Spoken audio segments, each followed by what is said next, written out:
Alright, guys, let's talk about Obsession, which is a new horror movie that just came out, directed by Curry Barker.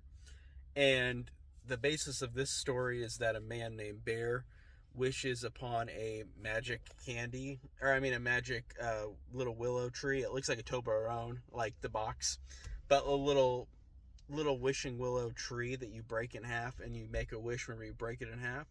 And he wishes that this girl, Nikki, is in love with him forever and ever.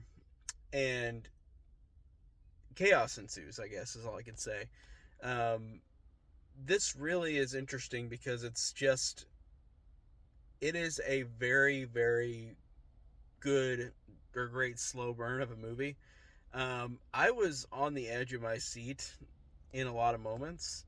Um, this movie is very good at lulling you into a false sense of like peace, and then it becomes extremely hard to like not hard to watch, but extremely um like the anticipation in it just really drove me nuts in a good way. This movie does a great job of build up and suspense, but like I said, it can lull you into a sense of feeling like everything's fine or everything is good in that moment.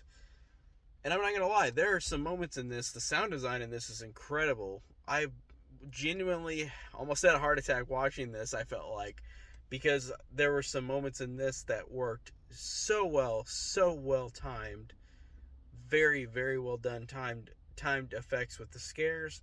The performances in this are phenomenal, especially from the actress who plays Nikki. I didn't look up her name before I reviewed this, but that is one of the standout performances I have seen in a long time in a horror movie. This is like, for her specifically, that was amazing. Like everything that she did in this role, like I want to see what else she's done. This actress who plays her, it was shocking, it was funny, it was sad, um, it was terrifying. Like if you've seen the trailer, whenever she screams, that really is effective, and it never lets up with her performance. Um, and the performance from the guy who played Bear is great too, but it's not the same kind of performance. He's more of a scared, like, what do I do? But the emotions that the Nikki character goes through and how strong of a performance it is just was amazing in this. I love that. Um, like I said, it is a movie that, in essence, it's not like a movie you would expect it to be. Like the trailer made it out to look way more like it's something the trailer looks like there's way more that happens in it. And I'm not discrediting the movie for saying that, because the marketing is different. The movie is a slow burn in an excellent way. Like I really loved this movie. I thought it was freaking awesome. And I'm going to remember this one for sure. And I really want to go see. Curry Barker, I guess, has made at least one other movie called Milk and Cereal, which I had heard of and I had not seen, but now I want to see it. That's definitely on my list now. I definitely want to go see that. It came out a while back. I don't know how long ago, but I looked up right before I started doing this review that he directed at least that movie. So I really want to look out for this person in this director. This is really awesome. The director and the main actress.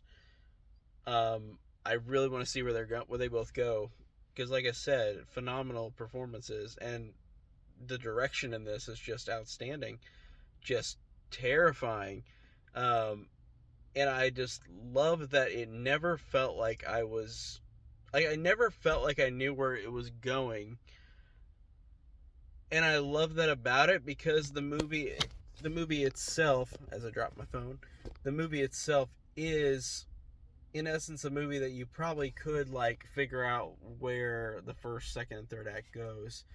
But this one does such a fantastic job of making you feel like you don't really know what's going to happen, because of this how this works, with just how well done it is set up with these characters, with how much of kind of a loose cannon the Nikki character is. And that's what I really loved. I thought it was so great. Definitely my favorite horror movie of the year so far, even though it said it was released in 2025. But man, just awesome. Really love this one. So definitely recommend it. It's getting marketed everywhere. I had a crowd in there, and I'm glad that I did. And they didn't like make a lot of noise, but I like hearing the low murmurs of people just saying like, "What the fuck," like, or just like people like laughing uncomfortably, because this is a very uncomfortable movie, and I like that about it. It's very uncomfortable. It's very and it's just like I said, it takes away all the expectations of a typical movie like this, because the marketing made it look like it would be way more of a different kind of horror movie. And I'm not really gonna say why, because I don't really want to say much about this movie. Um, but of course, every movie's marketed in a way where it could look different than the actual movie. That's happened a dozen times, but this one I felt like was slightly off with the marketing. Even though the marketing is great, but it feels like there's more. Like the marketing makes the movie like bigger than what it is, and it still is a great story, but it's a slow burn. It's not gonna always be pure like crazy stuff happening. It's gonna be an extreme buildup that works very very well. So yeah, just like I said, loved it. Thought it was really awesome. Definitely be looking out for this director and this actress in the future. And that is it. Thanks guys for watching. See you later.